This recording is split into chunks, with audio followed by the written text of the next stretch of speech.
আসসালামু আলাইকুম ওয়া রাহমাতুল্লাহি ওয়া বারাকাতুহু। আলহামদুলিল্লাহি রাব্বিল আলামিন ওয়া সাল্লাল্লাহু আলা নবিয়িনা মুহাম্মাদিন ওয়া আলা আলিহি ওয়া সাহবিহি আজমাইন।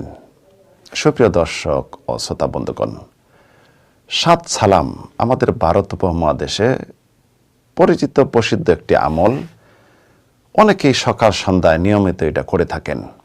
এর অনেক ফজিলত সোশ্যাল মিডিয়াতে বর্ণনা হয়ে থাকে, ইউটিউব চ্যানেলেও বিভিন্ন চ্যানেলে রয়েছে এর ফজিলত।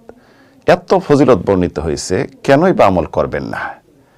যেমন কেউ যদি সাত সালাম সকাল সন্ধ্যায় নিয়মিত পড়ে, বিপদ থেকে মুক্ত থাকবে, সে নিরাপদে থাকবে, আল্লাহর হেফাজতে থাকবে, তাকে কোনো কিছু ক্ষতি করতে পারবে না, জীব জানোয়ার পশু পাখি থেকে সম্পূর্ণ নিরাপদ, মানুষের আক্রোশ থেকে নিরাপদ, ওই ঘরে বরকত আসবে, আল্লাহর রহমত আসবে যেই ঘরে পড়া হবে।